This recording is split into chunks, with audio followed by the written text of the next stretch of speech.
Pernikahan Vanya dan Raka selama ini tampak sempurna di mata orang-orang. Mereka adalah pasangan mapan, tinggal di rumah mewah di kawasan elit, dan selalu tampak serasi dalam setiap acara keluarga atau pertemuan sosial. Vanya dikenal sebagai istri yang lembut, penuh dukungan, dan selalu menjaga citra rumah tangga mereka. Sementara Raka, pria tampan berwibawa dengan posisi penting di sebuah perusahaan besar, selalu tampil menawan dan berkarisma. Namun di balik senyum manis dan genggaman tangan yang dipertontonkan di depan umum, ada sesuatu yang perlahan membusuk di dalam. Vanya tahu, ia bukan wanita bodoh. Ia tahu suaminya mulai berubah. Raka tak lagi pulang tepat waktu. Ia mulai sering membawa ponsel ke kamar mandi, tertawa kecil sambil mengetik pesan yang tak pernah dibalas di hadapan istrinya. Ia makin sering mengeluh bahwa Vanya terlalu sibuk, terlalu tenang, terlalu tidak hidup. Padahal, semua yang Vanya lakukan selama ini adalah demi masa depan mereka.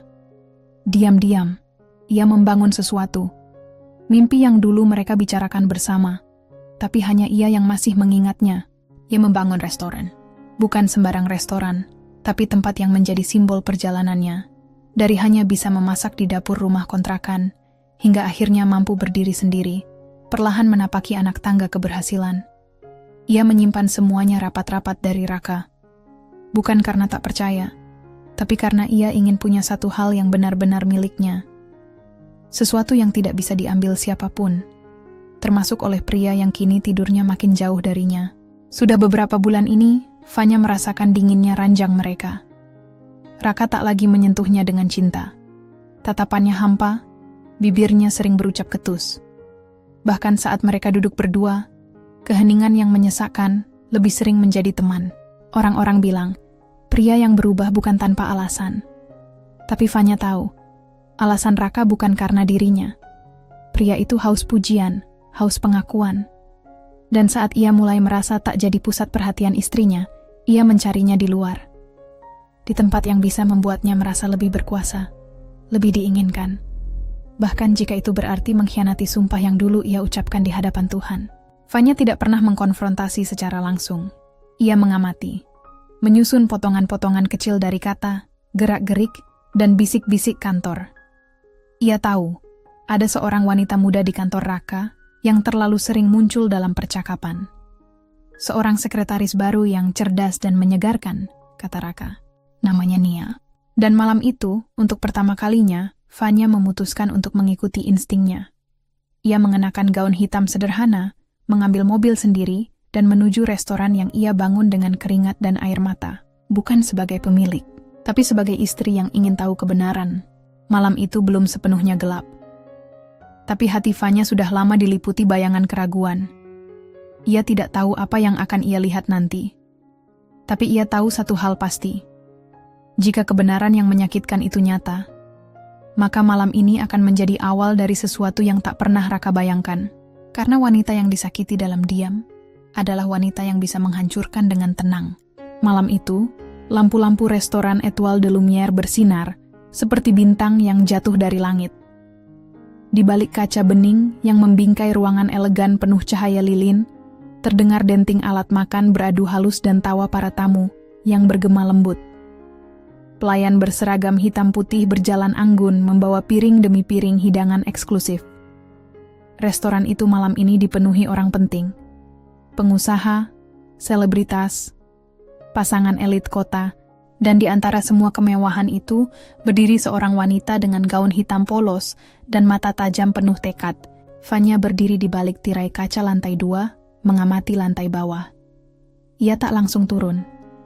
Ia hanya diam, mengamati para tamu. Restoran itu, bangunan megah dengan desain interior Prancis modern, adalah hasil dari perjuangannya selama bertahun-tahun. Tak satu pun dari mereka yang tahu bahwa wanita yang tampak seperti tamu biasa itu adalah pemilik dari tempat yang mereka puja-puji.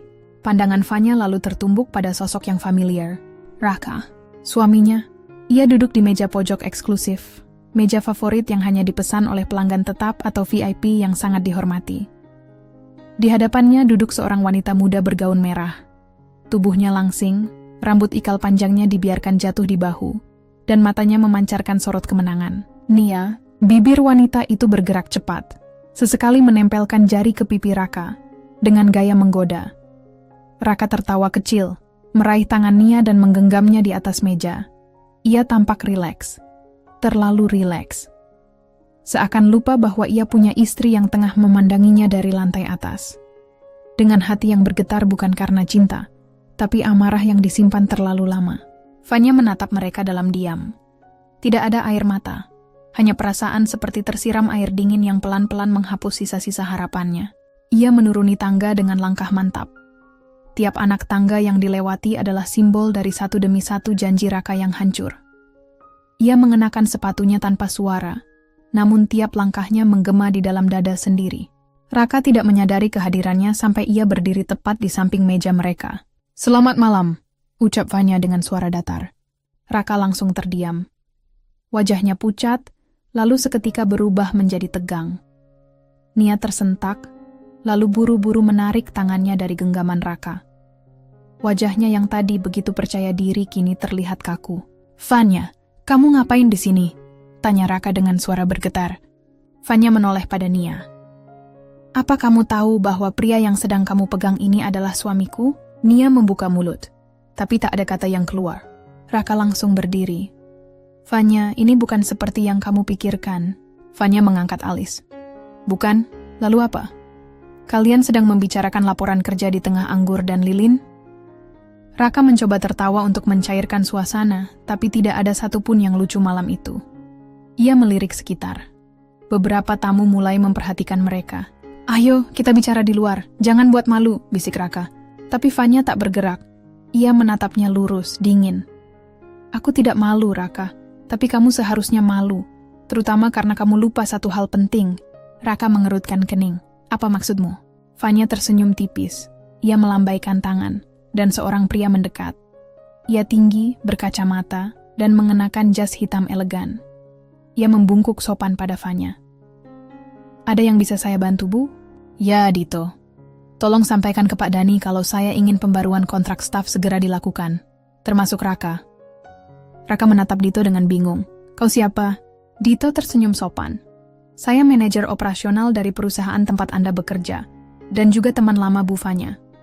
Raka menggeleng. "Tunggu, ini maksud kamu apa?" Vanya menoleh padanya. "Perusahaan tempatmu bekerja, Raka. Itu milik sahabatku, Dani. Dan kamu baru saja mengkhianati istrimu di depan umum. Sahabatku tidak butuh pegawai seperti itu." Raka tergagap. "Kamu nggak bisa semena-mena kayak gini." Belum sempat ia lanjutkan, suara pelayan terdengar dari arah dapur. "Bu Vanya, semua staf siap jika ibu ingin menyampaikan sesuatu." Nia terlihat sangat bingung. Ia memandang Raka lalu Vanya. Kamu siapa sebenarnya?" Vanya berbalik padanya. Aku pemilik tempat ini, restoran ini, semuanya." Suara tawa dan percakapan tamu langsung teredam. Beberapa staf di dekat meja langsung menunduk hormat. Vanya menatap Nia dari ujung kepala sampai kaki. "Silakan kalian berdua keluar. Restoran saya tidak melayani tamu murahan." Dengan kepala tegak dan langkah mantap, Vanya berbalik meninggalkan mereka. Hari ini bukan akhir segalanya. Ini baru permulaan. Langkah Vanya membelah restoran seperti ratu yang telah memenangkan pertempuran. Meski hatinya baru saja diiris, ia tetap tegak, tanpa sedikit pun air mata menggenang di pelupuk mata. Ia tahu, malam ini akan menjadi cerita yang dikenang selamanya oleh siapapun yang menyaksikan. Bukan hanya karena drama yang terjadi, tapi juga karena akhirnya kebenaran mengambil alih panggung. Begitu sampai di ruang VIP belakang restoran, Vanya membuka pintu dan menemukan seseorang sudah menunggunya di dalam. Donnie, pria itu berdiri dengan tubuh tinggi dan gagah. Jasnya pas membalut tubuh atletisnya, dan senyumnya hangat, seperti selalu. Donnie bukan hanya sahabat lama Vanya, tapi juga satu-satunya orang yang tahu seluruh perjuangan Vanya dari awal. Dari saat Vanya hanya punya tabungan pas-pasan dan mimpi besar, sampai akhirnya ia bisa membuka restoran kecil di sudut kota. Donnie selalu ada, mendukung dari belakang, tanpa pernah meminta apapun. Kecuali satu hal, agar Vanya bahagia. "Kamu baik-baik aja?" tanya Donnie pelan, menyodorkan segelas air putih. Vanya mengangguk, meski detak jantungnya belum kembali normal. "Lebih baik dari yang kupikirkan." Aku pikir aku akan menangis, tapi ternyata aku justru merasa lega. Dani menatapnya lekat-lekat. Sudah saatnya, Van. Kamu terlalu lama menahan semuanya sendirian. Raka nggak layak dapat tempat di hidup kamu. Vanya tersenyum kecut. Dulu aku mencintainya. Tapi malam ini, rasa itu seperti ditarik paksa dari tubuhku. Aku muak melihat wajahnya membela perempuan lain. Di depan mataku, di restoranku sendiri. Dani duduk di hadapannya. Aku sudah kirim surat pemecatan ke HRD. Besok pagi, dia nggak lagi punya akses ke kantor. Semua emailnya ditutup, mobil dinas ditarik, dan posisinya akan langsung digantikan. Aku pastikan dia tahu betapa bodohnya dia sudah mengkhianati kamu. Vanya mengangguk pelan, lalu menatap Dani dengan sorot berbeda. Terima kasih, kamu selalu ada untuk aku, bahkan saat aku sendiri nggak yakin harus bagaimana.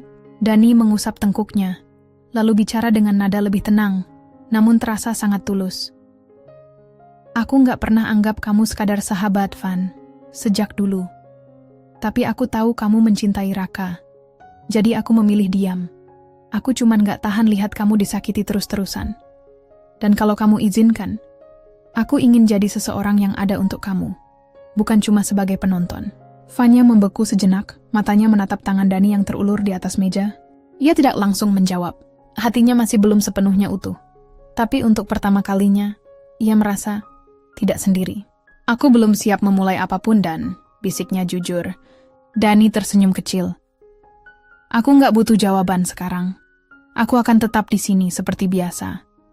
Dan kalau suatu hari kamu siap, aku akan tetap jadi orang pertama yang menggenggam tanganmu. Bukan untuk menguasai, tapi untuk melindungi. Vanya menggenggam gelasnya erat. Untuk pertama kalinya sejak malam itu dimulai, hatinya terasa hangat. Di luar ruangan, Raka dan Nia sudah diusir. Nama mereka akan masuk dalam daftar hitam restoran. Dunia mereka perlahan mulai mengecil. Sementara dunia Vanya justru baru mulai berkembang. Langkah pertama sudah diambil, dan Vanya bersumpah. Ia tidak akan pernah kembali ke titik di mana ia harus menunduk karena cinta yang salah. Sinar matahari menembus tirai hotel murah yang menjadi tempat Raka bermalam. Matanya terbuka perlahan, kepala terasa berat, dan tubuhnya pegal karena tidur di ranjang keras yang tak sebanding dengan tempat tidur empuk di rumahnya dulu. Ia mengusap wajah, mencoba mencerna kenyataan yang tak ingin ia hadapi. Semalam, ia diusir dari restoran mewah itu oleh Vanya sendiri. Diperlakukan seperti sampah, didepak di depan umum. Lebih menyakitkan lagi, semua yang selama ini ia pandang sebelah mata justru berdiri di atasnya. Vanya, istrinya.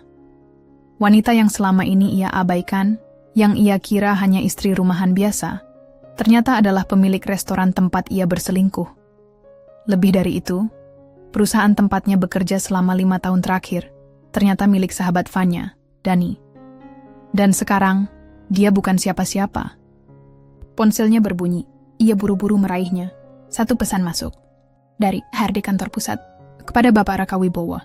Kami informasikan bahwa pertanggal hari ini, Bapak telah diberhentikan dari posisi manajer operasional tanpa pesangon, akibat pelanggaran kode etik perusahaan. Seluruh akses sistem telah ditutup. Kami harap Anda segera mengembalikan seluruh properti perusahaan dalam waktu 24 jam. Jantung Raka nyaris berhenti berdetak. Tangannya gemetar saat membaca kalimat demi kalimat. Ia mencoba menelepon kantornya. Tidak tersambung. Ia coba telepon Dani. Tidak diangkat. Ia bahkan menelepon Vanya. Namun yang menjawab adalah pesan otomatis. Nomor yang Anda tuju telah memblokir panggilan Anda. Sial! Maki Raka, melempar ponselnya ke tembok hingga terbelah. Napasnya memburu. Kepalanya mendidih. Ini tidak mungkin terjadi begitu saja. Tidak semudah itu. Ia bangkit, mengambil kemeja lusuhnya, lalu melangkah keluar kamar. Di lobi hotel, ia melihat Nia sedang duduk dengan wajah penuh kekesalan. Riasan wajahnya luntur, rambutnya acak-acakan, dan ekspresinya tak lagi manja seperti kemarin malam. Aku nggak bisa hidup begini, Kak, ucap Nia dingin. Raka memicingkan mata. Maksud kamu apa? Aku udah dipecat dari kantor juga. Namaku masuk daftar hitam. Semua relasi kerja yang aku bangun lenyap karena satu malam konyol dengan kamu. Kamu pikir aku bakal tahan hidup begini? Raka mencengkeram bahunya. Kamu ikut aku, jangan tinggalin aku sendirian. Nia menepis tangannya kasar. Aku ikut kamu karena kupikir kamu punya kuasa, uang, jabatan. Tapi ternyata kamu cuma cowok tua yang merasa hebat karena jabatan orang lain. Dasar perempuan murahan, bentak Raka. Nia menatapnya tajam. Dan kamu cuma laki-laki lemah yang bergantung pada istrinya. Perkataan itu menusuk, lebih dari tamparan manapun. Nia pergi meninggalkan Raka berdiri sendiri di tengah lobi hotel murahan. Sisa harga dirinya menguap perlahan. Ia menatap bayangannya di kaca, berantakan, lusuh, kalah. Untuk pertama kalinya, Raka merasakan apa itu kejatuhan, dan di kejauhan sana, di rumahnya yang megah, Fanya sedang duduk di balkon menikmati kopi pagi. Angin semilir mengusap wajahnya, dan senyum kecil menghiasi bibirnya. Hari ini terasa damai. Tidak ada lagi pertengkaran. Tidak ada lagi air mata yang ditelan sendirian. Hanya ketenangan dan secangkir kemenangan. Ia membuka ponselnya dan melihat pesan dari Dani. Raka resmi keluar. Semua proses sudah selesai. Sekarang saatnya kamu fokus pada impianmu sendiri. Fanya membalas singkat. Terima kasih Dan, ini baru permulaan. Ia menatap langit biru di atasnya. Hari baru telah dimulai, dan balas dendamnya baru menggoreskan ujung pedang. Langit Jakarta perlahan berubah keemasan saat senja turun. Di atas balkon rumahnya, Fanya duduk sambil menatap layar laptop. File presentasi terbuka di hadapannya, berisi rencana pengembangan cabang kedua restoran Fanya, yang akan dibuka di kawasan elit Sudirman. Semua ini dulu cuma mimpi, bisiknya pelan. Fanya membalik halaman notulensi digitalnya. Di sana, tertulis semua proses jatuh bangun yang pernah ia lalui. Pinjaman mikro, usaha catering rumahan, bangkrut sekali, bangkit lagi, sampai akhirnya membuka restoran pertamanya di daerah Senopati. Raka tak pernah benar-benar tahu. Yang dia tahu, Fanya hanya sibuk dan hobi masak. Kenyataannya, Fanya adalah fondasi dari bisnis kuliner yang kini diakui para investor sebagai permata yang siap bersinar. Ponselnya bergetar. Sebuah pesan dari Dani masuk. Kamu ada waktu malam ini? Mau bahas ekspansi dan beberapa ide menarik buat cabang kedua. Aku udah atur tempatnya. Fanya membalas cepat. Tentu, aku siap. Malam itu, mereka bertemu di sebuah rooftop cafe milik Dani yang jarang dibuka untuk umum. Dari sana, Jakarta terlihat seperti kota cahaya yang tidak pernah tidur. Dani sudah duduk di meja pojok, membawa map berisi proposal dan beberapa rancangan desain interior. Tapi bukan itu yang membuat Fanya terdiam, melainkan sorot mata Dani, yang selalu menatapnya dengan cara yang berbeda dari pria lain. Aku udah siapkan 3 opsi lokasi, ucap Dani sambil membuka lembaran peta properti. Semua ada di kawasan strategis.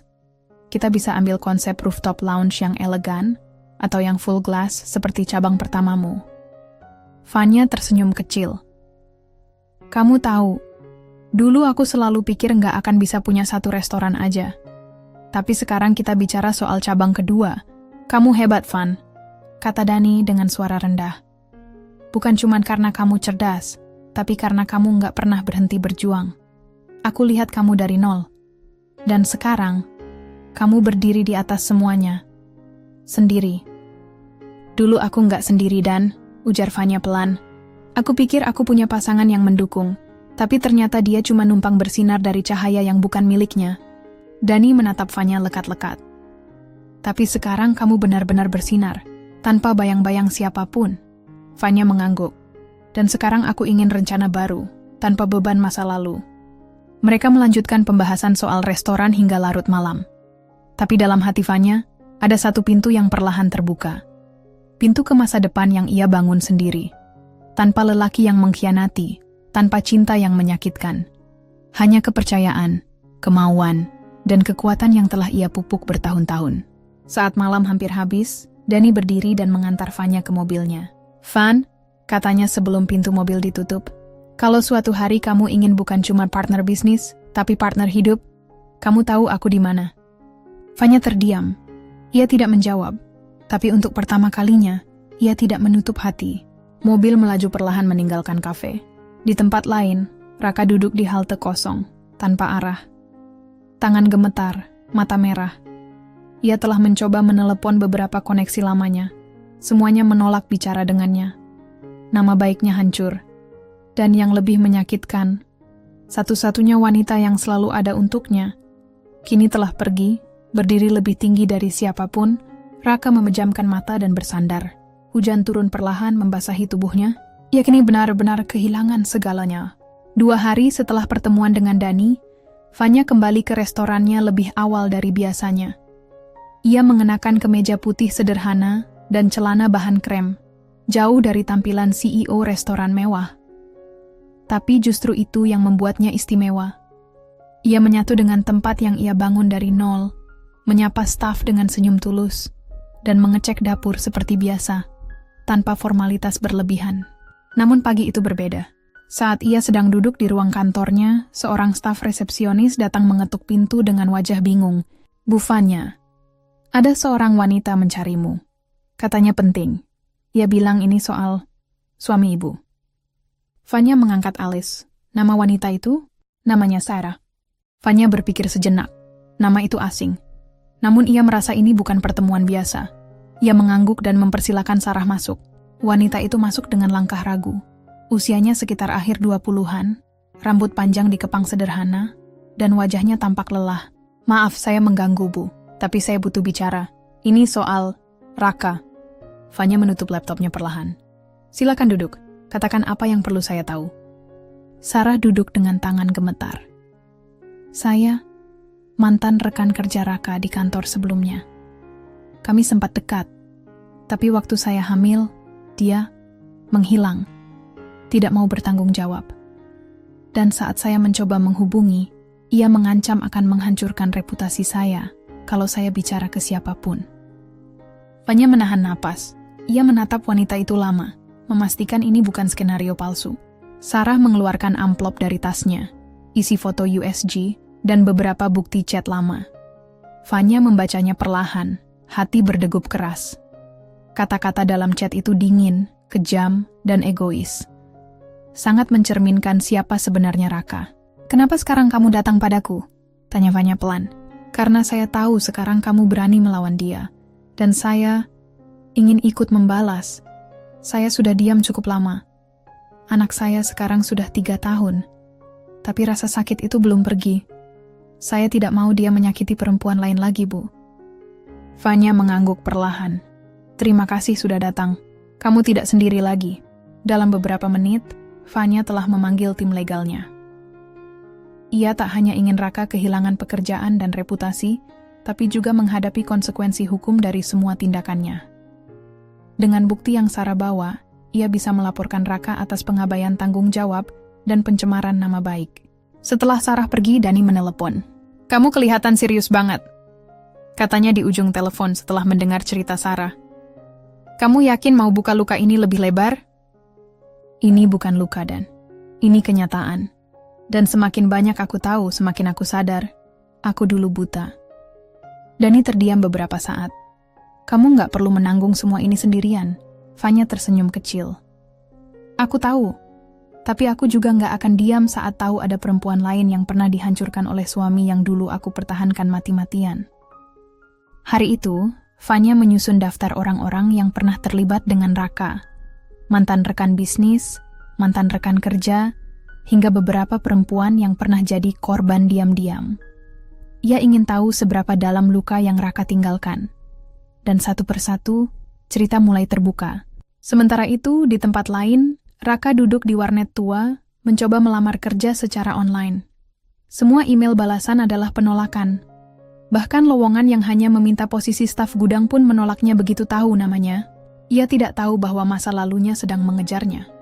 Bahwa seorang wanita yang dulu ia remehkan, kini memegang kendali atas semua pintu yang bisa ia masuki. Dan pintu-pintu itu akan tertutup rapat selamanya. Hujan turun deras malam itu, mengetuk atap seng rumah kontrakan kecil tempat Raka kini tinggal. Ruangan sempit itu hanya diterangi cahaya temaram dari lampu gantung yang mulai redup. Dindingnya lembab, bau apek menusuk, dan suara tetangga yang sedang bertengkar terdengar jelas dari balik dinding tipis. Raka duduk sendirian di atas kasur tipis yang digelar langsung di lantai. Di hadapannya, semangkuk mie instan setengah dingin dan sebotol air mineral. Ia menatap kosong ke arah jendela, Pikirannya tak tenang. Sudah hampir seminggu ia hidup dalam pengasingan, dibuang dari perusahaan, ditolak oleh semua koneksi, dan ditinggal oleh Nia. Kini ia benar-benar sendiri. Malam-malam seperti ini, pikirannya mulai berkhianat. Saat memejamkan mata, wajah Fanya muncul. Bukan sebagai wanita kuat yang mengusirnya dari restoran, tapi sebagai istri yang dulu menanti di ruang makan, menyajikan makanan hangat, dan menanyakan kabar pulang kerja dengan senyum yang kini tak bisa ia lupakan.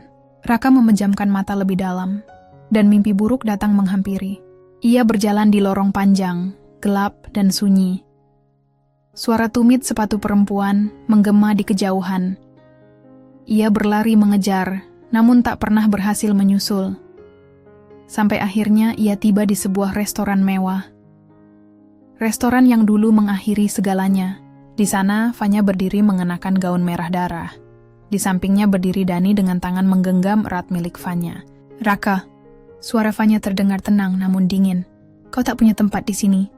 "Aku bisa jelaskan, Van," Raka berteriak dalam mimpi. "Aku cuman hilaf." Namun Fanya hanya tersenyum samar sebelum membalikkan badan dan berjalan pergi. Pintu restoran perlahan tertutup sendiri, mengurung Raka dalam gelap. Ia terbangun dengan napas memburu, tubuh berkeringat dingin. Jam di dinding menunjukkan pukul 03.12 dini hari. Raka menggenggam kepalanya. Apa yang sudah aku lakukan? Ia tak bisa lari dari kenyataan. Bukan hanya kehilangan harta dan jabatan, tapi juga kehilangan satu-satunya orang yang benar-benar mencintainya. Dan kini, ia menyadari bahwa semua kehancurannya dimulai dari satu kesalahan fatal, pengkhianatan. Sementara itu, di tempat lain, Fanya sedang mempersiapkan presentasi bersama Dani di ruang meeting restoran. Desain untuk cabang baru telah disetujui, dan proposal investasi sudah dilirik oleh 2 perusahaan kuliner besar. Namun Fanya tak benar-benar merasa lega. Ada kegelisahan dalam dirinya. Bukan karena rencana bisnis, tapi karena Sarah, wanita yang datang beberapa hari lalu, mengirim pesan malam itu. "Bu Fanya, saya tahu ini mungkin tidak pantas, tapi saya dengar Raka sekarang tinggal di daerah belakang Pasar Cipete. Saya cuma merasa, mungkin Bu perlu tahu." Fanya membaca pesan itu dalam diam. Lalu ia meletakkan ponselnya, menatap pantulan dirinya di cermin. Dendamnya mulai terbayar, tapi hatinya belum sepenuhnya tenang. Ia berdiri, melangkah keluar ruang meeting, dan menatap malam dari balkon restorannya. "Balas dendam ini bukan akhir," gumamnya pelan. "Ini baru pengadilan pertama." Di kejauhan, langit mulai cerah. Tapi dalam hati Raka, badai baru saja dimulai. Matahari pagi menerobos jendela rumah kontrakan kecil Raka. Wajahnya tampak lebih tirus, matanya sayu, dan rambutnya mulai tumbuh tak terurus. Ia duduk di depan laptop tua pinjaman seorang kenalan lama. Tangannya sibuk mengetik, wajahnya penuh dendam. Ia sudah tak bisa mendapatkan pekerjaan, reputasinya hancur, dan nomor ponselnya diblokir di mana-mana. Tapi ada satu tempat yang masih bisa dia akses, media sosial. "Kalau aku nggak bisa bangkit, setidaknya aku bisa menarik dia jatuh bersamaku," gumamnya. Mata menatap layar dengan kebencian mendalam. Raka membuat akun anonim dan mulai menyebar rumor palsu tentang restoran milik Fanya. Ia memalsukan testimoni, menulis ulasan negatif, bahkan membuat thread panjang yang memfitnah bahwa restoran Fanya terlibat dalam bisnis kotor, dan bahwa Fanya menjalin hubungan tidak pantas dengan investor. Thread itu meledak dalam semalam. Ribuan komentar muncul, sebagian percaya, sebagian mencibir. Tapi seperti racun, sekali tersebar, fitnah itu mulai mengundang keraguan dari netizen yang tidak mengenal Fanya secara pribadi. Namun, Raka melupakan satu hal penting. Fanya bukan perempuan bodoh yang diam jika diserang. Ia tidak lagi wanita yang hanya menangis saat disakiti. Keesokan paginya, Fanya menerima laporan dari tim humas dan legalnya. Dani sudah menunggu di ruang rapat, wajahnya tenang tapi serius. "Kita sudah tahu IP address akun penyebar fitnah itu. Dia nggak cukup pintar untuk menyembunyikan jejak. Dan, ya, seperti dugaan, itu Raka." Fanya tidak terlihat terkejut. "Apa kita bisa bawa ini ke polisi?" "Bisa. Kita sudah kumpulkan semua bukti, termasuk backup dari komentar, postingan, dan rekam digital. Aku juga sudah siapkan press release untuk klarifikasi publik." Fanya menarik napas panjang. "Kita luncurkan siang ini, tapi sebelum itu, kirimkan surat panggilan hukum ke Raka langsung ke alamat kontrakannya. Dani mengangguk dengan senang hati. Siang itu, dunia media sosial berbalik arah. Akun resmi restoran Vanya merilis pernyataan lengkap dengan bukti bahwa semua rumor adalah rekayasa. Screenshot, bukti digital, dan IP address pelaku dicantumkan tanpa menyebut nama. Namun cukup jelas bagi banyak orang untuk tahu siapa pelakunya. Klarifikasi itu bukan hanya menghapus keraguan publik, tapi justru meningkatkan simpati kepada Vanya. Banyak netizen memuji ketenangannya, ketegasannya, dan keberaniannya menghadapi serangan busuk dengan elegan. Bahkan, beberapa influencer besar ikut membela dan mempromosikan restorannya. Pesanan meningkat drastis dalam 2 hari. Booking penuh sampai minggu depan. Sementara itu, Raka menerima surat panggilan hukum. Tangannya gemetar saat membaca tuduhan pencemaran nama baik, penyebaran berita bohong, dan pelanggaran UU ITE. Ini nggak mungkin. Aku cuma mau dia ngerasain sakit yang sama. Gumamnya, wajah pucat. Tapi hukum tak mengenal balas dendam sebagai alasan.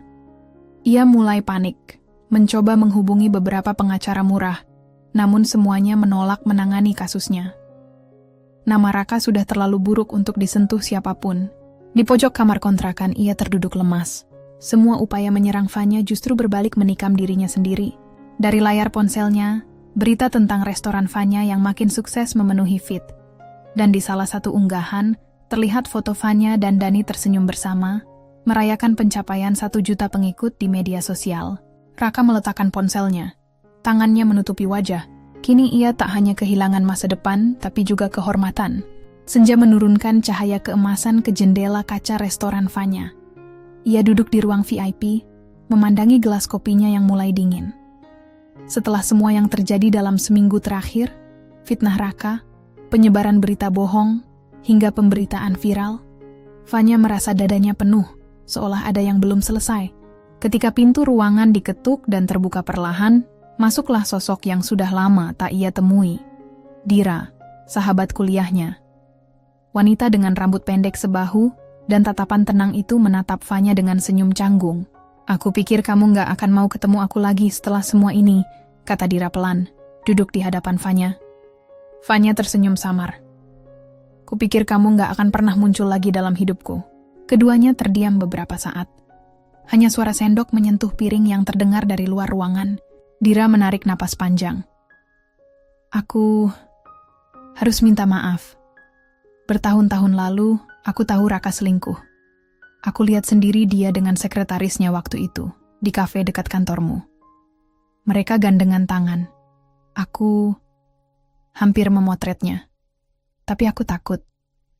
Takut padaku? Tanya Vanya pelan. Dira menggeleng. Takut padanya. Dia pernah mengancam akan menghancurkan karier temanku karena menyebar gosip. Aku kerja di bidang yang sama, Van. Kalau dia tahu aku yang menyebarkan itu, bisa-bisa aku dipecat juga.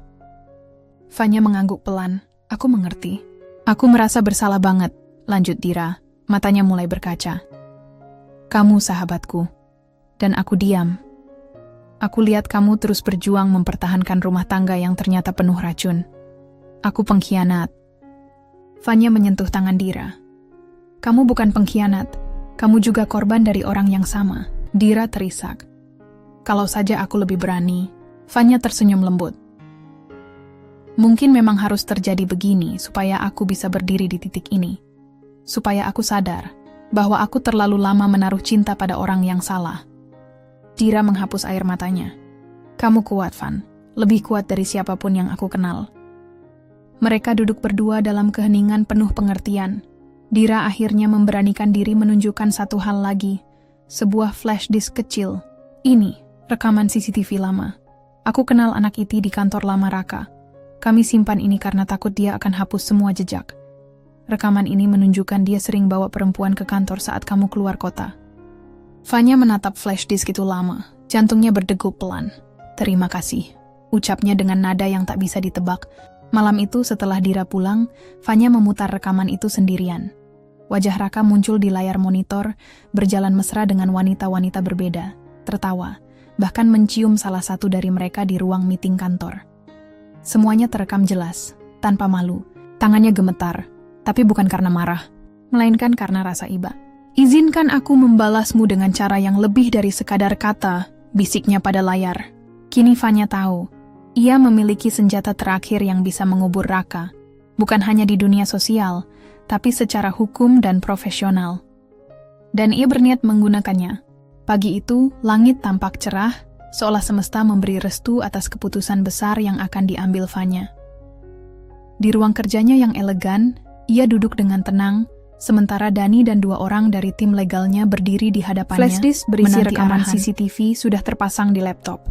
Di layar, aksi Raka bersama beberapa wanita terpampang jelas. Tidak hanya itu, rekaman juga menunjukkan Raka menggunakan fasilitas kantor secara pribadi, mengarah pada pelanggaran etika dan penyalahgunaan wewenang. Apakah kalian yakin bukti ini cukup kuat untuk tuntutan hukum lanjutan? Tanya Vanya, menatap pengacaranya. Salah satu dari mereka, Ibu Retno, mengangguk mantap. Dengan ini, kita bisa ajukan gugatan pencemaran nama baik, pelanggaran etika perusahaan, hingga penggelapan aset kecil. Jika perlu, kita bisa dorong dia masuk daftar hitam di Asosiasi Manajer Nasional. Vanya menarik napas panjang. Ia tak pernah membayangkan dirinya akan duduk di kursi seperti ini, mengendalikan nasib pria yang dulu pernah dia cintai. Publikasikan ke asosiasi. Kirimkan salinan ke semua rekanan bisnis yang dulu pernah bekerja sama dengannya. Pastikan tak ada satu pintu pun yang masih terbuka untuk Raka. Katanya tenang, suaranya dingin bagai angin musim gugur. Dani memandangnya dengan campuran kekaguman dan simpati. Kamu yakin mau lakukan ini, Van? Vanya menatap Dani. Dia menjatuhkanku sekali. Aku membalas dengan menjatuhkannya untuk selamanya. Hari itu, email-email dikirim. Laporan disusun rapi, lengkap dengan bukti visual dan dokumen pendukung. Media sosial kembali bergemuruh. Kali ini bukan dengan rumor, tapi kebenaran. Thread klarifikasi dari pihak restoran menyusul dengan tajuk, "Kami tidak diam," disertai potongan video yang membuktikan siapa sebenarnya Raka. Warganet yang dulu sempat termakan fitnah, kini berbalik memberikan dukungan penuh kepada Vanya.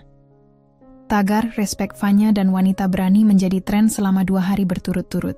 Sementara itu, Raka yang baru saja menerima surat panggilan kedua, hanya bisa memandang layar ponsel dengan wajah putus asa.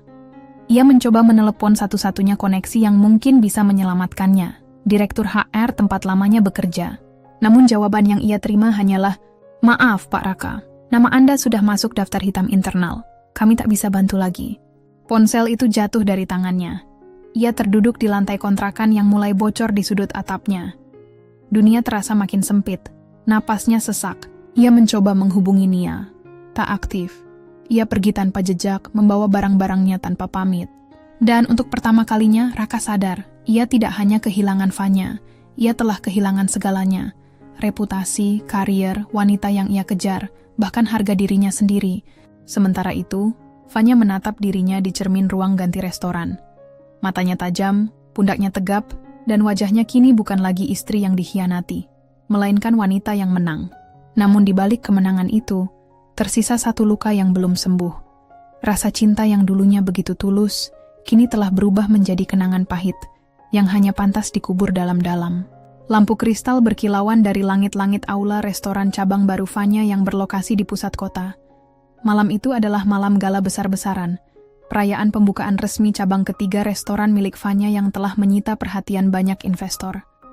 Undangan eksklusif, musik lembut dari grand piano, dan para tamu dalam balutan gaun serta jas mewah memenuhi ruangan. Vanya berdiri di panggung kecil, tersenyum anggun saat Dani memperkenalkannya kepada para tamu. Sorot lampu jatuh tepat pada sosoknya. Gaun berwarna merah marun menyapu lantai, rambutnya disanggul rapi, dan senyum yang ia lemparkan memancarkan wibawa sekaligus ketenangan. "Terima kasih telah mempercayai kami," ujar Vanya dalam pidatonya. "Dari restoran kecil dengan 3 meja, kami kini melangkah sejauh ini. Semoga malam ini bukan hanya selebrasi, tapi juga penanda awal dari langkah-langkah besar ke depan." Tepuk tangan menggema, anggun dan hangat. Namun suasana berubah ketika pintu utama dibuka paksa. Seorang wanita berpakaian mencolok masuk dengan langkah tergesa. Rambutnya diikat tinggi, matanya menatap Vanya lurus-lurus. Suasana menjadi senyap. Para tamu berbisik, "Itu bukan Nia. Bukan pula orang media." Tapi Vanya mengenalnya. Tiara, adik tiri Raka. Seorang wanita yang dulu tinggal di luar negeri dan sangat jarang muncul di publik. Dulu mereka akrab, sebelum Raka menjauhkan Fanya dari keluarganya secara perlahan. "Fanya," suara Tiara menggema, lantang. "Kita harus bicara, sekarang." Dani refleks melangkah maju, berusaha menahan. Namun Fanya mengangkat tangan, memberi isyarat untuk membiarkan. "Aku akan bicara dengannya. Ajak dia ke ruang belakang," katanya tenang, lalu menyusul Tiara ke ruang privat yang sunyi. Di dalam ruangan itu, Tiara duduk dengan nafas terengah, seolah menempuh perjalanan jauh dan tergesa. "Aku nggak tahu harus kemana lagi. Aku baru pulang kemarin, dan aku dengar semuanya," ucapnya cepat. Fanya menatapnya dengan tatapan netral. "Kamu tahu tentang Raka?" Tiara mengangguk. "Dan lebih dari itu, Fanya, aku tahu kamu udah hancur karena dia, tapi kamu harus tahu, Raka bukan cuma selingkuh. Dia juga pernah memalsukan dokumen pinjaman atas nama perusahaanmu bertahun lalu." Fanya membeku. Tiara membuka tasnya, mengeluarkan berkas-berkas. "Aku punya salinan dokumen lama. Aku curiga waktu itu, tapi dia bilang ini bagian dari strategi bisnis. Baru sekarang aku sadar, nama restoranmu ada di sana. Tanda tanganmu dipalsukan." Fanya membuka lembaran itu dengan tangan gemetar. Tanda tangan memang mirip. Bahkan sangat mirip. "Kenapa kamu baru bicara sekarang?" tanya Fanya, pelan namun penuh tekanan. Tiara menunduk. "Karena aku juga dulu takut. Raka manipulatif, Fanya.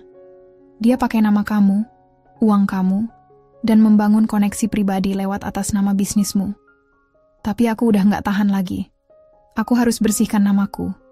Juga bantu kamu. Aku terlambat. Aku tahu." Fanya diam lama. Kepalanya berpikir cepat, menyusun semua kemungkinan langkah hukum dan risiko reputasi. Tapi satu hal kini jelas, Raka bukan hanya pecundang dan pembohong. Ia adalah pencuri. Pagi itu, meja kerja Fanya dipenuhi berkas. Surat-surat dari Tiara telah diperiksa oleh tim legal, dan hasilnya membuat semua orang terdiam. Dokumen pinjaman palsu itu sah sebagai bukti pemalsuan identitas dan pencucian uang. Nilainya tidak kecil, dan yang lebih parah, dana itu pernah digunakan Raka untuk investasi pribadi yang kemudian bangkrut. Fanya duduk tegak di kursinya, tatapannya tajam mengarah ke Ibu Retno, kepala tim hukumnya. "Kalau kita ajukan ini ke pengadilan, berapa lama dia bisa dipenjara?" Ibu Retno menjawab tanpa ragu. 3 hingga 5 tahun. Tapi kalau kita kombinasikan dengan bukti-bukti penyalahgunaan dana perusahaan dan pelanggaran etik, dia bisa dapat hukuman maksimal 7 tahun. Mungkin lebih, tergantung keputusan hakim. Ruangan Henning.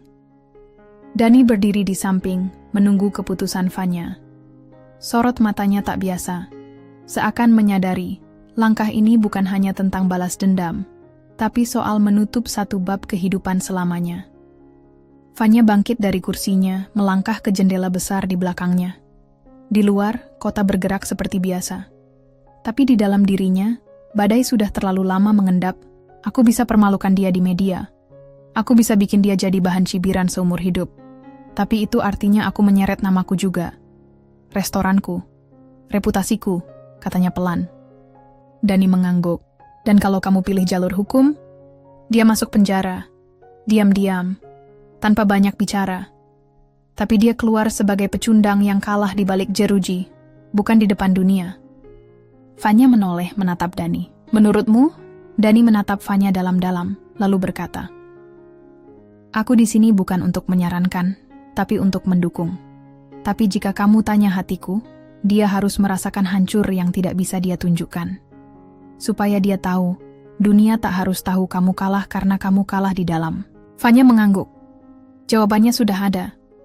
Ia membalik tubuh, kembali ke kursi, lalu memutar telepon. "Hubungkan aku dengan jaksa pengawas. Aku ingin laporkan kasus penipuan atas nama pribadi dan perusahaan." Setelah telepon ditutup, ia bersandar. Perasaannya tenang. Bukan karena membalas, tapi karena akhirnya dia memilih jalannya sendiri tanpa emosi, tanpa amarah. Hanya keadilan. Sementara itu, di sebuah kontrakan kecil di pinggiran kota, Raka membuka pintu setelah mendengar ketukan keras. Di hadapannya berdiri 2 pria berpakaian hitam dengan kartu identitas hukum. "Bapak Raka Hidayat?" tanya salah satu dengan nada formal. "Iya, saya. Kenapa?" Anda kami tangkap atas dugaan pemalsuan identitas dan penyalahgunaan dana perusahaan. Ini surat penahanan Anda. Wajah Raka pucat. Ia mencoba berargumen, tapi petugas tak memberinya ruang. Tangannya diborgol, dan langkah-langkahnya digiring keluar menuju mobil tahanan. Warga sekitar mengintip dari balik jendela, beberapa bahkan merekam dengan ponsel. Satu demi satu, semua topeng Raka runtuh. Dan Vanya, di ruang kerjanya, menatap langit-langit sambil menutup mata. Permainanmu selesai. Restoran sudah tutup malam itu. Hanya Vanya yang masih duduk di bar, ditemani segelas teh hangat dan lampu gantung yang redup. Musik latar lembut mengalun dari speaker, namun tak cukup mengusir kekosongan yang mendesak dari dalam dirinya. Raka telah resmi ditahan 2 hari lalu. Semua proses hukum kini berjalan cepat berkat campur tangan tim pengacara dan saksi dari pihak perusahaan. Bahkan, beberapa media lokal mulai menulis berita tentang kasus tersebut, meski Vanya memastikan identitas dirinya tetap dirahasiakan. Semua orang di sekelilingnya menyebut ini kemenangan. Tapi mengapa hatinya terasa kosong? Vanya menyandarkan dagu ke telapak tangannya, menatap pantulan dirinya di meja bar. Yang ia lihat bukanlah wanita kuat dan sukses, seperti yang orang lain lihat, melainkan seseorang yang pernah sangat mencintai orang yang menghancurkannya. Kenapa kamu masih bisa menyakitiku? Bahkan setelah kamu dikalahkan, bisiknya pelan, kepada bayangan Raka dalam pikirannya. Dani datang membawa mantel untuknya, lalu duduk di kursi sebelah tanpa berkata-kata. Keheningan itu bukan canggung, tapi penuh pengertian. Ia tahu, tak semua luka bisa sembuh hanya dengan kemenangan. Kamu tahu, Van? Dani membuka suara. Kamu bisa memenangkan seluruh dunia, tapi tetap merasa hampa kalau orang yang kamu beri segalanya ternyata bukan orang yang mencintaimu dengan tulus. Vanya menoleh. Aku bodoh ya? Enggak, jawab Dani cepat. Kamu hanya mencintai dengan cara yang jujur. Itu bukan kesalahan. Vanya menatap kosong ke arah jendela. Dulu aku pikir membalas itu akan membuatku lega. Tapi sekarang, aku cuma merasa kosong. Bukan karena aku masih cinta, tapi karena aku kehilangan diriku sendiri selama bertahun-tahun hanya untuk orang seperti dia. Dani diam sejenak, lalu menatapnya lembut. Kalau begitu, mungkin sekarang waktunya kamu mencintai dirimu sendiri. Kata-kata itu menghantam hati Vanya lebih dalam dari yang ia kira. Ya, selama ini ia membangun segalanya. Restoran, bisnis, kekuatan, tapi bukan untuk dirinya. Melainkan untuk membuktikan sesuatu pada orang yang bahkan tidak layak. Ia menghela napas lalu berdiri. Aku akan ke tempat mama besok. Sudah lama aku nggak ke makamnya. Mungkin itu yang aku butuh sekarang. Bicara dengan orang yang dulu selalu mengingatkanku siapa aku sebenarnya. Dani mengangguk pelan. Kalau kamu butuh ditemani, aku siap. Vanya tersenyum kecil. Terima kasih, tapi untuk kali ini aku ingin sendiri. Malam itu, Vanya pulang ke rumahnya. Bukan rumah masa lalu yang penuh kenangan dengan Raka, tapi apartemen baru yang ia beli sendiri. Ruangannya sederhana tapi hangat, penuh tanaman dan cahaya lembut. Ia duduk di balkon, memandangi kota yang gemerlap dari lantai 20. Untuk pertama kalinya dalam waktu lama, ia merasa bebas. Bukan karena balas dendamnya berhasil, tapi karena ia akhirnya tahu ia tidak lagi terikat. Pagi itu, langit abu-abu menaungi kota. Udara dingin menyapa kulit Vanya saat ia melangkah pelan di antara batu nisan. Setangkai bunga lili putih ia genggam erat, langkahnya pasti menuju sudut tenang di pemakaman kecil yang terletak di bukit utara kota. Di sana, di bawah pohon besar yang rimbun, sebuah nisan sederhana bertuliskan, Ratna Aryani, ibu yang selalu menjadi rumah. Vanya berlutut pelan. Diletakkannya bunga di sisi nisan, lalu menyentuh batu dingin itu dengan jemari gemetar. Hai Ma. Suaranya bergetar, lembut. Maaf baru datang sekarang. Aku terlalu sibuk jadi wanita kuat sampai lupa jadi anakmu. Udara begitu tenang, hanya suara angin dan dedaunan yang menyahut lirih. Aku sudah melawan dia, Ma. Orang yang dulu kamu bilang gak pantas buat aku. Ternyata kamu benar. Dia bukan pasangan, dia penjara. Lanjut Vanya, bibirnya bergetar. Dan aku akhirnya keluar dari sana. Setetes air mata jatuh membasahi nisan itu. Aku pikir aku akan bahagia setelah balas dendam. Tapi ternyata aku cuma merasa kosong. Lalu aku sadar, selama ini aku bukan cuma kehilangan pernikahan. Aku kehilangan diriku sendiri, Ma. Aku nggak tahu kapan terakhir kali aku tertawa tanpa beban. Kapan terakhir kali aku tidur tanpa rasa curiga. Ia menghela napas panjang, menengadah ke langit. Dulu Mama pernah bilang, cinta itu harusnya membebaskan, bukan membelenggu. Tapi aku terlalu keras kepala. Aku pikir cinta itu perjuangan. Dan aku berjuang sendirian terlalu lama. Dalam keheningan itu, angin bertiup lembut. Seolah menyapu luka dari pipi Vanya, menyentuh hatinya dengan kenangan lama. Tangan hangat ibunya saat mengelus rambut, suara lembutnya yang selalu tahu kata yang tepat untuk menenangkan. Vanya menutup matanya. Dalam benaknya, ia melihat dirinya kecil, berlari ke pelukan ibunya dengan wajah berlinang air mata. Mama, aku gagal. Tapi sosok ibu itu tersenyum dan membisikkan, tidak nak, kamu berhasil, bertahan. Setelah beberapa lama Vanya bangkit. Ia menyeka air matanya lalu menatap nisan ibunya sekali lagi dengan senyum tipis. Terima kasih, Ma, untuk jadi rumah pertama dan terakhirku. Saat melangkah meninggalkan makam, hatinya terasa lebih ringan. Tidak lagi sesak, tidak lagi terbakar oleh dendam. Ada ruang kosong di sana, tapi bukan kehampaan, melainkan ruang untuk tumbuh kembali.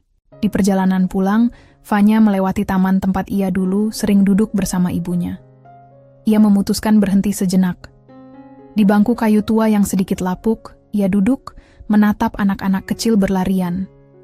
Tawa mereka membaur dengan suara burung dan hembusan angin. Untuk pertama kalinya, Vanya membayangkan masa depan.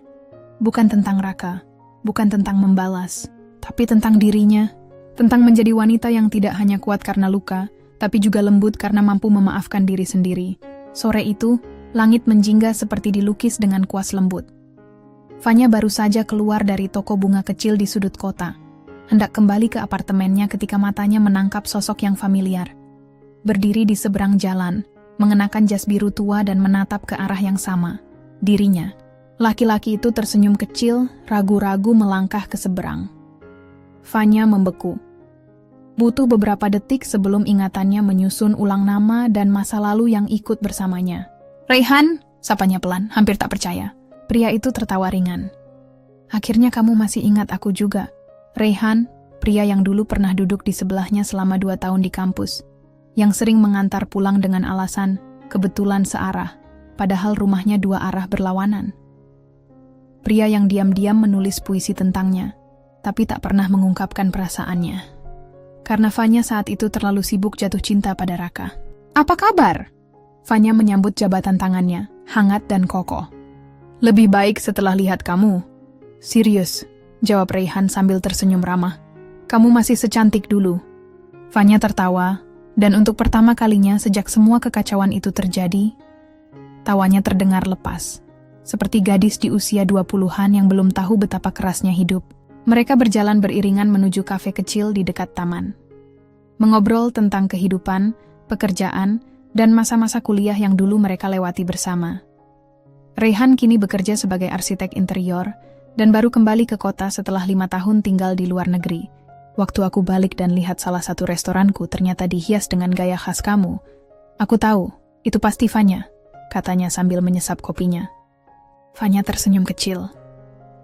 Mungkin semesta ingin kita bertemu lagi. Dulu aku nunggu kamu sadar kalau Raka bukan orang yang tepat, tapi aku nggak pernah nyalahin kamu karena jatuh cinta sama dia. Ujar Raihan pelan. Vanya terdiam. Aku yang harusnya minta maaf. Dulu aku terlalu buta. Enggak perlu. Raihan menatapnya dalam. Yang penting sekarang kamu tahu nilai kamu.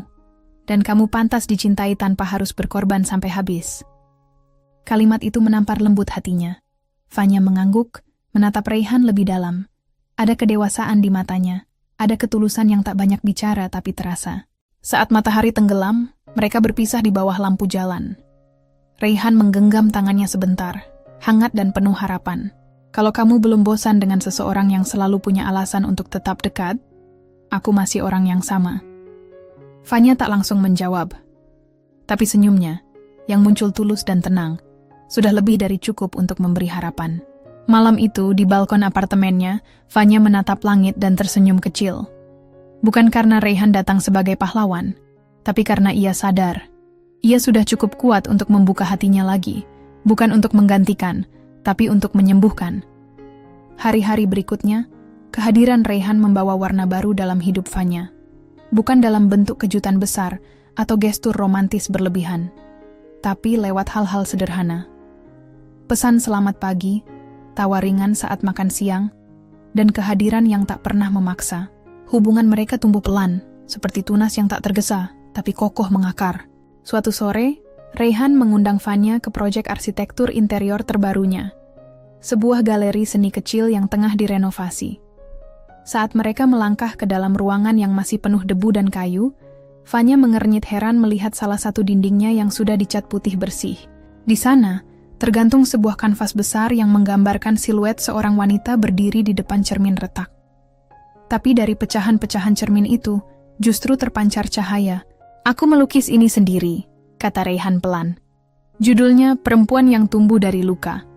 Fanya tak bisa berkata-kata, matanya membasah. Lukanya memang ada, tapi cahayanya datang dari situ juga. Lanjut Raihan menoleh padanya. "Seperti kamu." Fanya menatap lukisan itu lama, seakan melihat refleksi dirinya dalam cara yang belum pernah ia sadari sebelumnya. "Kamu tahu, selama ini aku pikir aku kuat karena bisa membalas semua rasa sakit. Tapi ternyata, aku jauh lebih kuat saat berani hidup tanpa dendam." Raihan tersenyum. Dan itu yang paling membuatku kagum. Malam itu mereka duduk di atap galeri, menatap langit yang mulai berbintang. Hening, tapi nyaman. "Kalau aku bilang, aku ingin jadi bagian dari lembar baru hidupmu, kamu akan izinkan?" tanya Raihan. Nada suaranya serius tapi lembut. Fanya menoleh, menatap mata itu. Mata yang tidak menjanjikan dunia, tapi berjanji untuk tinggal. Dan kali ini, ia tidak merasa perlu menunggu lebih lama untuk menjawab. "Aku belum sempurna," katanya pelan. "Tapi aku ingin mencoba. Bukan untuk menggantikan siapapun, tapi karena aku mulai percaya bahwa aku pantas bahagia." Raihan meraih tangannya dan mengecup punggungnya perlahan. Itu saja sudah cukup. Namun tak lama setelah malam itu, Fanya menerima sebuah surat dari pengacaranya. Ternyata, Raka mengajukan permintaan mediasi, bukan untuk perdamaian, tapi demi menyelamatkan sedikit sisa reputasinya yang telah hancur. Ia ingin berdamai agar proses hukum bisa dihentikan, dengan imbalan membuka tabungan dan aset yang masih disembunyikan. Fanya menghela napas panjang. Dia masih belum benar-benar sadar, gumamnya. Tapi di balik itu, ia tahu, inilah ujian terakhir. Akankah ia menghadapinya dengan emosi seperti dulu? Atau memilih jalan yang menunjukkan bahwa ia sudah benar-benar sembuh? Ruang mediasi itu sunyi.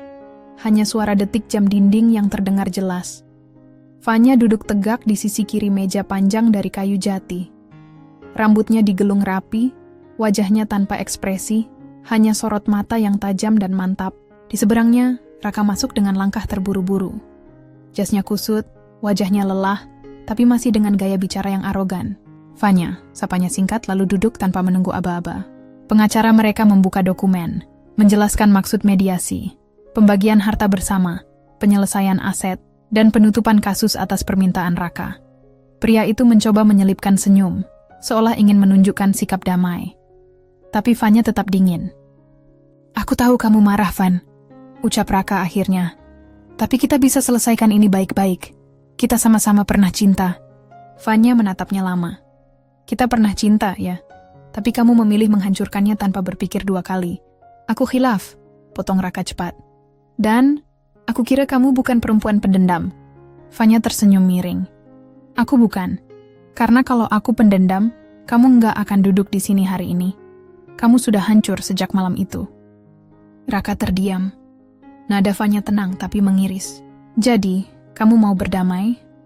Buka semua aset yang kamu sembunyikan. Akui kesalahanmu di depan media. Dan keluar dari dunia bisnis restoran yang kamu ciptakan dari ideku." Lanjut Fanya, tenang tapi tegas. Wajah Raka berubah tegang. "Itu terlalu berat. Tidak sebanding dengan rasa dipermalukan di depan umum dan dijatuhkan di tengah tempat yang aku bangun dari nol," ucap Fanya, suaranya lebih tajam. "Kamu mau berdamai? Ini caranya." Raka menatap pengacaranya lalu menunduk. Ia tahu tak ada jalan lain. Citra dirinya di bisnis sudah runtuh. Setelah skandal selingkuh, pemecatan, dan diboikotnya restoran yang ia bangun dengan sekretarisnya, tak banyak yang tersisa. Fanya berdiri, mengulurkan tangan. Aku tidak butuh kamu menyesal. Aku hanya butuh kamu sadar bahwa kamu kehilangan sesuatu yang tak bisa kamu miliki lagi. Raka berdiri pelan, menjabat tangan itu. Apa kamu bahagia sekarang? Tanyanya lirih. Vanya menatap mata lelaki itu untuk terakhir kalinya. Aku sedang belajar, dan aku tidak perlu lagi mencarinya di tempat yang salah. Ia melangkah pergi, meninggalkan ruangan dengan langkah ringan. Di luar, Raihan menunggunya dengan senyum hangat. Mereka tak butuh banyak kata. Hanya genggaman tangan yang cukup untuk membuat Vanya tahu. Ia sudah berada di jalan yang benar. Untuk pertama kalinya sejak lama, Vanya merasa bebas. Bukan karena menang, tapi karena memilih untuk tidak lagi terikat oleh apa yang menyakitinya. 3 bulan setelah mediasi terakhir itu, Vanya berdiri di tengah bangunan setengah jadi.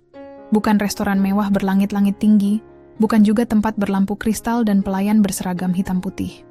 Kali ini, ia membangun sesuatu yang jauh lebih bermakna. Restoran baru ini ia beri nama Dapur Kita, sebuah konsep yang menggabungkan tempat makan berkualitas dengan pelatihan kerja bagi para perempuan korban kekerasan rumah tangga. Bukan hanya tempat makan, ini jadi tempat mulai hidup baru, ucap Vanya pada Raihan yang berdiri di sampingnya, mengenakan kemeja lengan digulung dan membawa cetak biru renovasi. Raihan mengangguk. Kamu nggak cuma masak dari dapur, kamu masak dari hati, Van. Itu yang bikin kamu beda. Vanya tersenyum, hatinya menghangat. Setiap sudut restoran didesain dengan sentuhan pribadi. Dapur terbuka agar para pengunjung bisa melihat proses memasak, tembok yang dilukis tangan oleh para perempuan peserta pelatihan, hingga rak-rak kecil yang memajang hasil kerajinan tangan mereka. Para pegawai bukan dari kalangan profesional kelas atas. Mereka adalah ibu-ibu yang pernah ditinggalkan, remaja putri yang putus sekolah, dan perempuan yang dulunya tak percaya diri berdiri di depan orang lain. Karena aku tahu rasanya dibuang, diremehkan, dan ditinggalkan, ujar Vanya dalam salah satu sesi pelatihan. Tapi aku juga tahu, kita semua bisa bangkit. Bersama Raihan, ia menyusun program pelatihan, menyusun menu dari resep-resep turun-temurun keluarganya, hingga merancang sistem bisnis yang tetap menguntungkan, namun berprinsip pada kebermanfaatan sosial. Satu malam saat mereka berdiri di balkon atas bangunan yang hampir rampung, Raihan menyodorkan sebuah kotak kecil berisi liontin emas dengan ukiran kecil, tumbuh dari luka. Belum waktunya aku melamar kamu, ucap Raihan tenang.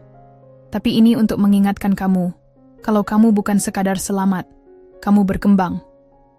Vanya memeluknya, bukan karena kalimat manis itu, tapi karena lelaki ini hadir tanpa pernah ingin menjadi pahlawan. Ia hanya ingin berjalan bersama, dan itu sudah cukup. Dapur Kita dibuka dengan sederhana. Tak ada selebriti, tak ada liputan media besar. Tapi antrean panjang sudah mengular dari pagi. Mereka datang bukan hanya untuk makan, tapi untuk menjadi bagian dari sesuatu yang berarti. Dan malam pertama restoran itu berjalan, Vanya berdiri di tengah dapur terbuka, menyeka keringat di dahinya, lalu tersenyum. Untuk pertama kalinya dalam hidupnya, ia tidak hanya kembali berdiri. Ia melangkah lebih jauh, dan membawa banyak orang bersamanya. Restoran dapur. Kita mulai menarik perhatian bukan hanya karena menunya yang lezat, tapi karena atmosfernya yang menghangatkan hati.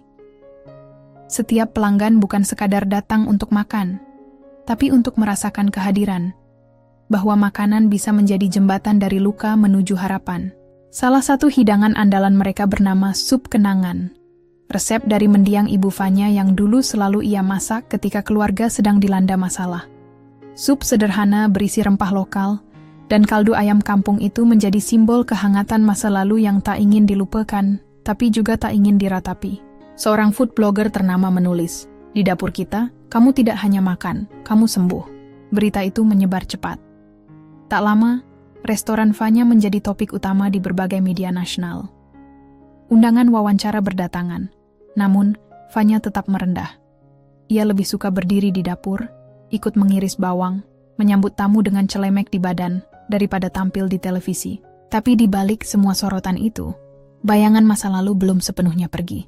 Suatu malam, Raka datang.